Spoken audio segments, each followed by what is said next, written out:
Assalamualaikum warahmatullahi wabarakatuh. Kami dari kelompok 5 perpajakan yang terdiri dari Fitri Destiana, Fransonia Maharani, Hafizah Yusmanita, Jumratun Naimah, dan Marliana Handata Saputri. Di sini kami akan membahas tentang ketentuan umum dan tata cara perpajakan. Mari kita simak videonya.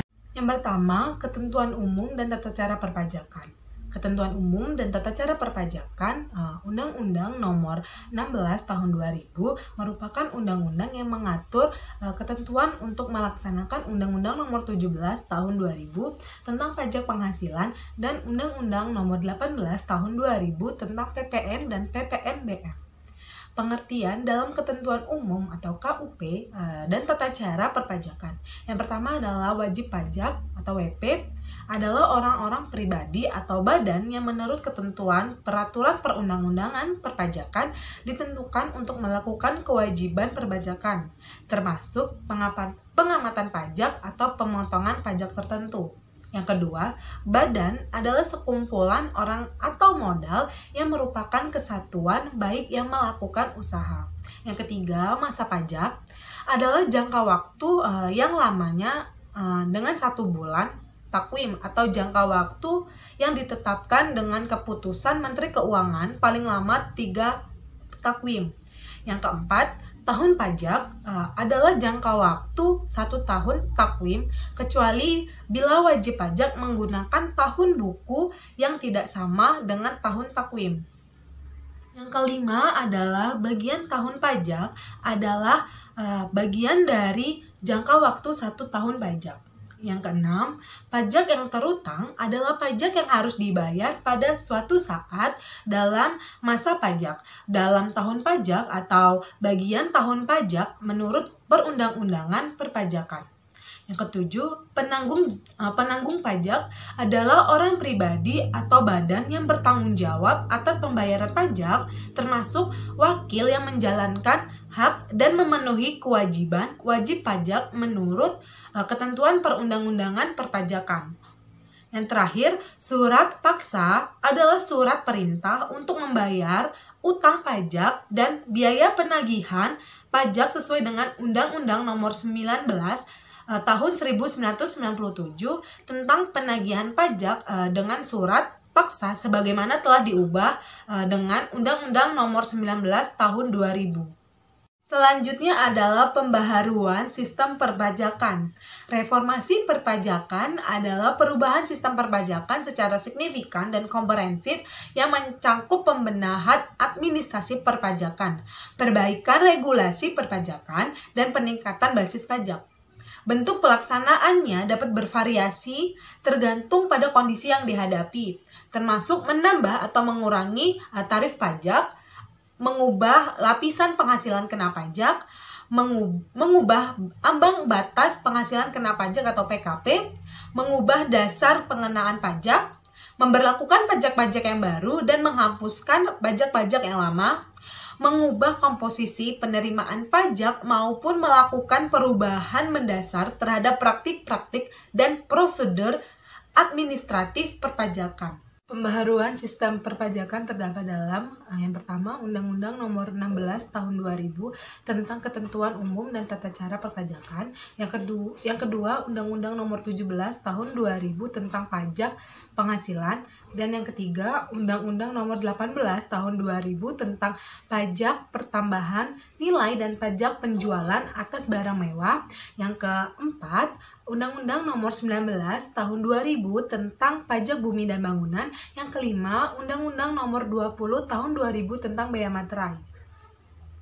Selanjutnya, dasar hukum, ketentuan umum, dan tata cara perpajakan adalah Undang-Undang Nomor 16 Tahun 2009 tentang perubahan atas Undang-Undang Nomor 16 Tahun 1983 tentang ketentuan umum dan tata cara perpajakan.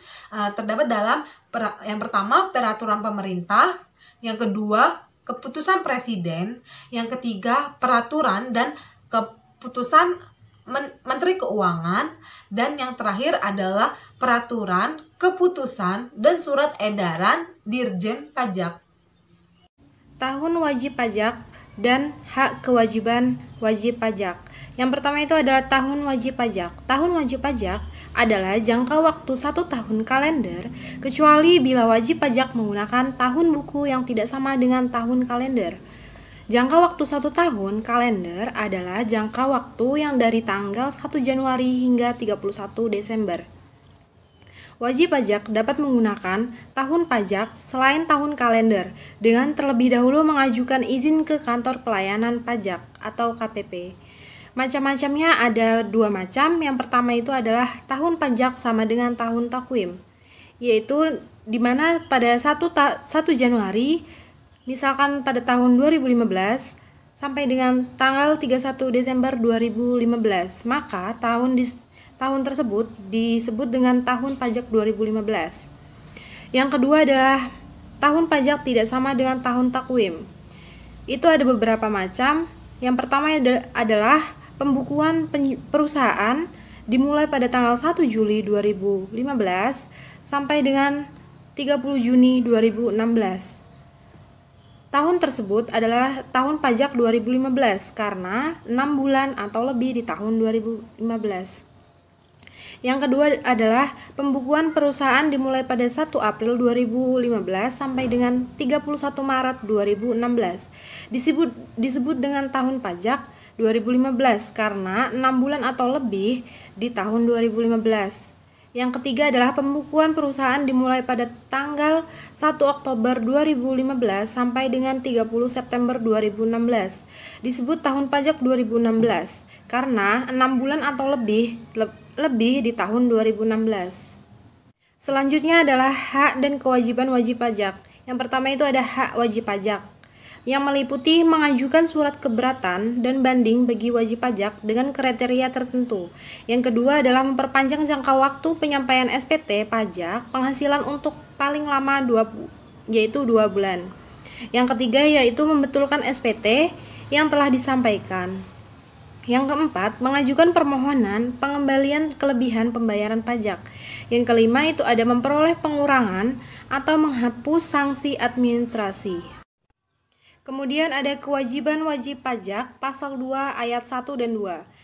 Yang meliputi adalah kewajiban pendaftaran untuk memperoleh NPWP atau nomor pokok wajib pajak berlaku untuk wajib pajak orang pribadi yang melakukan usaha atau pekerjaan bebas, wajib pajak orang pribadi yang tidak melakukan usaha ataupun pekerjaan bebas, namun berpenghasilan melebihi PTKP.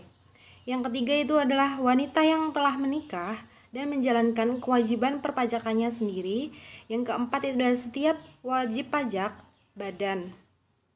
Yang selanjutnya yaitu kewajiban mendaftarkan untuk dikukuhkan sebagai pengusaha kena pajak atau PKP berlaku untuk pengusaha yang memiliki peredaran bruto senilai 600 juta untuk batasan pengusaha kecil, yang kemudian adalah pengusaha kecil yang memilih dikukuhkan. Nah, di sini saya akan membahas tentang NPWP. Apa itu NPWP? NPWP atau nomor pokok wajib pajak adalah nomor yang diberikan kepada wajib pajak sebagai sarana dalam administrasi perpajakan yang dipergunakan sebagai tanda pengenal diri atau identitas wajib pajak dalam melaksanakan hak dan kewajiban pajaknya. Atau secara lebih singkat, NPWP adalah suatu sarana administrasi perpajakan yang dipergunakan sebagai tanda pengenal diri atau identitas wajib pajak. Nah, adapun beberapa fungsi dari NPWP ini. Yang pertama yaitu sebagai tanda pengenal diri atau identitas wajib pajak. Yang kedua yaitu untuk menjaga ketertiban dalam pembayaran pajak dan dalam pengawasan administrasi pajak. Yang ketiga, untuk keperluan yang berhubungan dengan dokumen-dokumen perpajakan. Karena yang berhubungan dengan dokumen perpajakan diharuskan untuk mencantumkan NPWP. Yang keempat yaitu untuk memenuhi kewajiban-kewajiban perpajakan. Yang kelima, untuk mendapatkan pelayanan dari instansi-instansi tertentu yang mewajibkan mencantumkan NPWP dalam dokumen-dokumen yang diajukan. Dan yang terakhir yaitu untuk keperluan pelaporan surat pemberitahuan SPT, masa, atau tahunan. Selanjutnya, kita akan membahas tentang bagaimana pemberian NPWP. Untuk yang pertama, kita akan membahas pemberian NPWP untuk perseorangan. Yang harus dilakukan dan dipersiapkan adalah yang pertama, mengisi dan menyerahkan formulir pendaftaran KPU 1. Yang kedua, yaitu fotokopi kartu tanda penduduk atau surat izin mengemudi ataupun paspor. Yang ketiga, fotokopi surat izin tempat usaha atau situ. Bagi yang mempunyai surat kuasa apabila dikuasakan kepada orang lain. Nah, selanjutnya kita akan membahas tentang pemberian NPWP untuk badan. Yang harus dilakukan dan dipersiapkan adalah yang pertama, mengisi dan menyerahkan formulir pendaftaran KPU 2. Yang kedua, yaitu fotokopi akte pendirian atau perubahan. Yang ketiga, fotokopi surat izin tempat usaha atau surat keterangan domisili. Yang keempat, fotokopi tanda bukti diri sebagai pengurus. Yang kelima, fotokopi bukti adanya badan usaha tetap dengan catatan izin yang dikeluarkan Departemen Perindustrian atau Perdagangan. Yang keenam, fotokopi NPWP pusat bagi kantor cabang. Dan yang terakhir yaitu surat kuasa apabila dikuasakan kepada orang lain. Selanjutnya yaitu sanksi. Bagi mereka yang sengaja tidak mendaftarkan diri, menyalahgunakan atau tanpa hak NPWP, sehingga menimbulkan kerugian terhadap pendapatan negara, maka sanksi yang akan diterima adalah yang pertama, pidana penjara paling lama 6 tahun. Yang kedua, yaitu denda paling tinggi 4 kali dari jumlah pajak yang terutang atau kurang bayar. Yang selanjutnya yaitu penghapusan NPWP.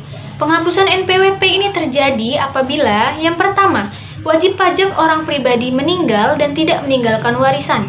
Yang kedua, wanita kawin tidak dengan perjanjian pemisahan harta dan penghasilan. Yang ketiga, wajib pajak badan yang telah dibubarkan menurut undang-undang yang berlaku. Yang keempat, bentuk usaha tetap yang telah kehilangan statusnya sebagai bentuk usaha tetap. Yang kelima, yaitu wajib pajak orang pribadi lainnya selain poin 1 dan 2 yang tidak memenuhi syarat lagi sebagai wajib pajak. Selanjutnya untuk format NPWP. Nah, NPWP ini terdiri dari 15 digit.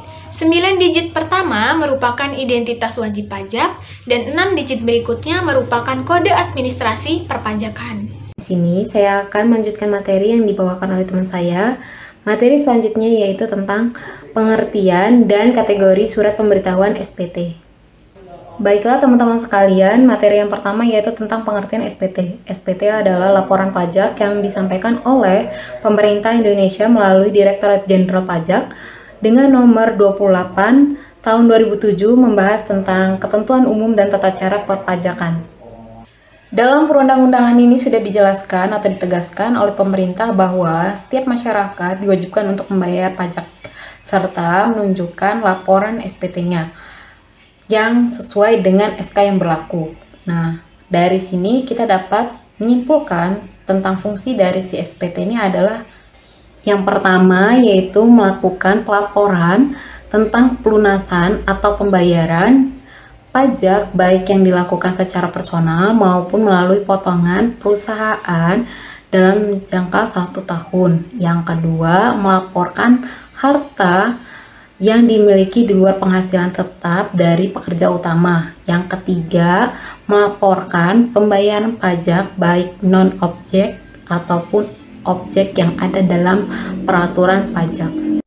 SPT dibagi menjadi 2, yang pertama SPT tahunan dan yang kedua adalah SPT masa. Dan pengertian dari SPT ini akan saya bahas. Yang pertama yaitu SPT tahunan. SPT tahunan ini adalah laporan yang disampaikan dalam waktu 1 tahun sekali, di mana ini bersangkutan dengan wajib pajak badan dan wajib pajak pribadi. Dan perhitungannya pun disamakan dengan hasil dari penghasilan pajak maupun objek pajak dan bukan objek pajak. Nah, yang selanjutnya adalah kewajibannya itu hanya berdasarkan bagian dari 1 tahun atau dalam 1 tahun metode pembayarannya. Yang kedua adalah SPT masa. SPT masa di Indonesia ini terdapat 10. Nah, di mana 10 ini adalah sesuai dengan aturan pajak berdasarkan yang diatur atau berdasarkan undang-undang yang berlaku. Di antaranya adalah yang pertama PPh pasal 21/26, yang kedua PPh pasal 22, yang ketiga PPh pasal 23/26, yang keempat PPh pasal 25, yang kelima PPh pasal 4 ayat 2, yang keenam PPh pasal 15, yang ketujuh PPN, yang kedelapan PPN bagi pemungut, yang kesembilan adalah PPN bagi perusahaan kena pajak perdagangan eceran yang menggunakan nilai lain sebagai pengenaan pajak. Yang terakhir, pajak penjualan atas barang mewah. Selanjutnya adalah jenis formulir dalam laporan SPT. Dalam jenis-jenis ini, setiap perusahaan, baik itu pegawai maupun pekerja yang ada di perusahaan itu, pasti menerima bukti potongan sebagai bukti setoran pemungutan pajak yang telah ditarik oleh perusahaan dan dilaporkan kepada pihak perusahaan tempat mereka bekerja. Formulir ini dibagi menjadi dua. Yang pertama ada formulir 1721A1, di mana ini sebagai bukti untuk pegawai yang bekerja di perusahaan swasta. Yang kedua adalah formulir 1721A2. Di sini adalah untuk laporan SPT bagi pekerja yang kerja di negeri sipil atau PNS. Selain mengenal formulir bukti potong, kita juga akan mengenal 3 jenis formulir SPT PPh orang pribadi, yakni formulir yang pertama yaitu 1770 wajib pajak bagi orang yang bekerja hanya dalam satu tempat dan tidak memiliki ikatan tertentu dalam pekerjaan itu. Yang kedua adalah formulir 1770 SS. Di sini adalah untuk perseorangan yang wajib pajak, tetapi dananya dalam setahun, penghasilannya dalam setahun itu tidak lebih dari 60 juta atau pas 60 juta.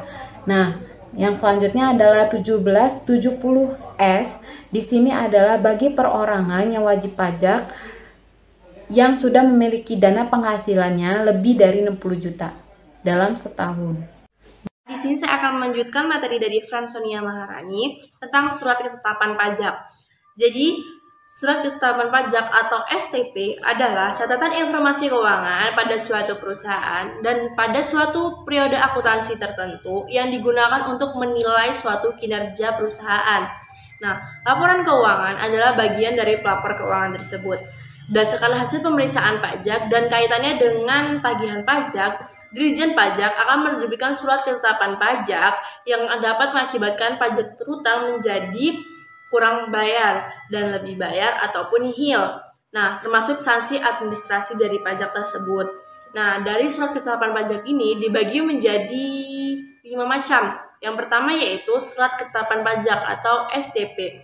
Jadi, surat ketetapan pajak atau STP adalah surat yang melakukan tagihan pajak dan atau sanksi ataupun denda administrasi dan pada bunga ataupun denda. Berdasarkan Undang-Undang Dasar Nomor 16 Republik Indonesia tahun 2000, terbitnya SPT ini dapat dikarenakan yang pertama yaitu pajak penghasilan dalam tahun berjalan atau kurang bayar. Yang kedua, terdapat kekurangan pajak bayar akibat salah tulis ataupun salah hitung. Dan yang ketiga, terkena sanksi pajak berupa denda ataupun bunga. Nah, yang keempat yaitu pengusaha yang dikenakan pajak berdasarkan Undang-Undang PPN tahun 1985 perubahannya, namun tidak melaporkan kegiatan usahanya untuk dikaitkan sebagai pengusaha kena pajak atau PKP. Nah, yang pembagian pajak yang kedua yaitu tentang surat ketetapan pajak kurang bayar atau SKPKB.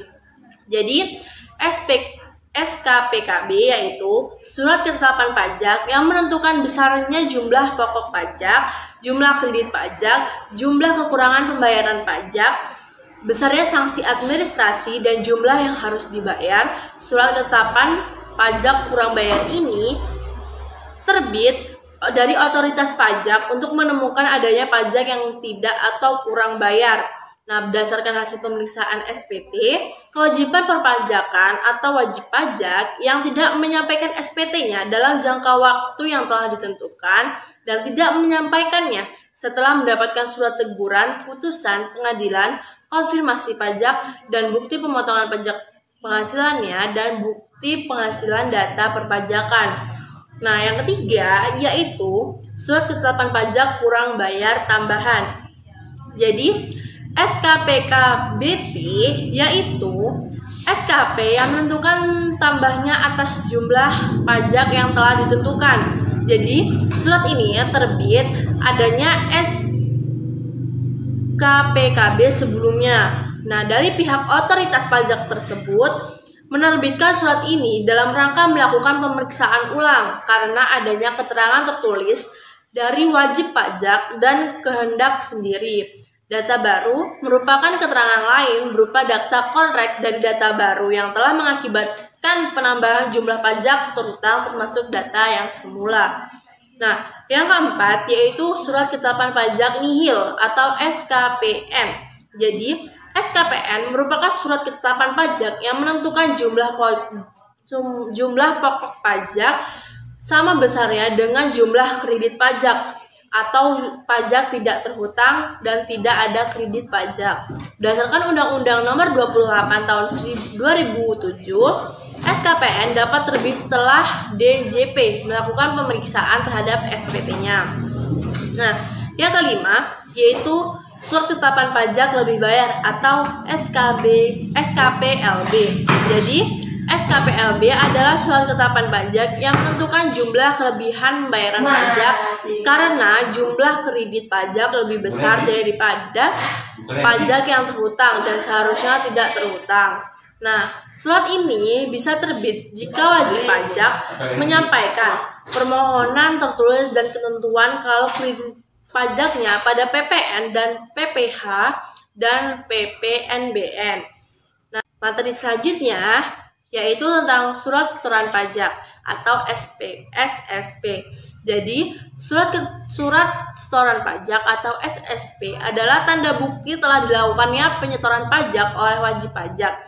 Jadi, bukti pembayaran ini menggunakan formulir dengan cara lain. Dengan kata lain, SSP adalah surat yang digunakan oleh pihak wajib pajak saat melakukan transaksi pembayaran pajak ke kas negara. Nah, fungsi dari setoran pajak. Nah, dalam fungsi surat penyetoran pajak ini antara lain fungsinya yang pertama yaitu SSP sebagai tanda bukti pembayaran pajak dari wajib pajak. Yang kedua, bukti pengesahan yang telah diberikan oleh pejabat kantor penerima pembayaran. Yang ketiga, sebagai validitas oleh pihak yang berwenang. Yang keempat, surat atau dokumen telah terjadinya penyetoran pajak. Yang kelima, pengganti bukti dari potongan. Dan yang terakhir yaitu berfungsi juga sebagai bukti pengungutan data. Nah, yang selanjutnya tentang jenis-jenis surat setoran pajak.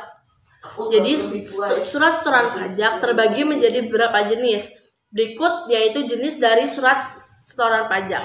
Yang pertama yaitu surat setoran pajak standar. Jadi, surat setoran pajak standar ini yaitu SSP standar yang digunakan wajib pajak ketika membayar atau menyetor pajak ke kantor penerimaan pembayaran. Nah, SSP ini memiliki bentuk dan isi ukuran yang sudah ditetapkan. Jadi, surat setoran pajak standar ini memiliki 5 rangkap formulir. Nah, 5 rangkap formulir itu, yang pertama, lembar pertama itu digunakan untuk arsip wajib pajak, dan lembaran kedua untuk kantor pelayanan perbedaan negara atau KPPN. Yang ketiga, lembaran ketiga untuk lapor ke KKP oleh wajib pajak. Lembaran keempat digunakan sebagai arsip kantor penerima pembayaran. Dan yang terakhir atau lembaran yang kelima digunakan sebagai arsip wajib pungut bagi pajak lain sesuai dengan aturan perundang-undangan perpajakan. Nah, yang kedua yaitu surat setoran pajak khusus. Jadi, surat setoran pajak khusus ini sebenarnya memiliki fungsi yang sama seperti SSP standar. Jadi surat-surat pajak khusus ini dicetak untuk dikeluarkan oleh kantor penerima pembayaran. Jadi percetakan ini menggunakan mesin transaksi maupun alat lain. Nah, tetapi tetap berdasarkan standar atau aturan yang berlaku.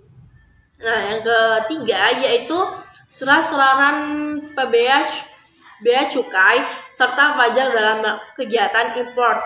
Nah, jenis surat ini yaitu surat yang diberikan kepada imporman atau wajib pajak yang melakukan kegiatan import. Nah, jadi jika SSP standar terdiri dari 5 rangkap, maka SSPCP terdiri dari 6 rangkap.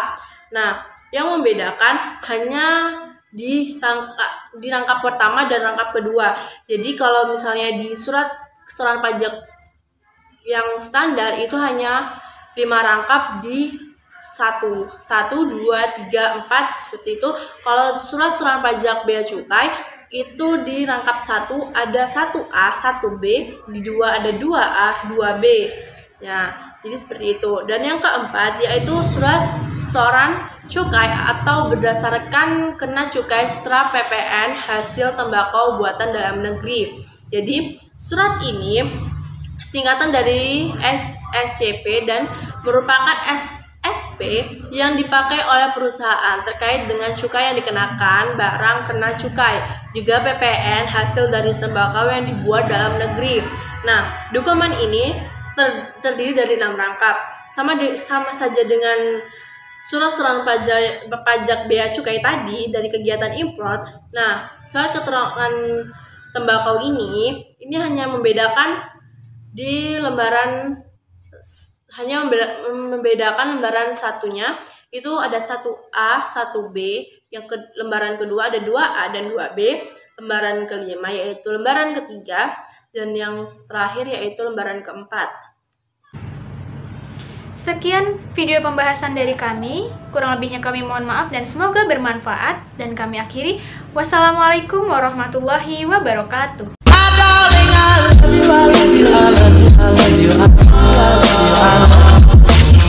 love you.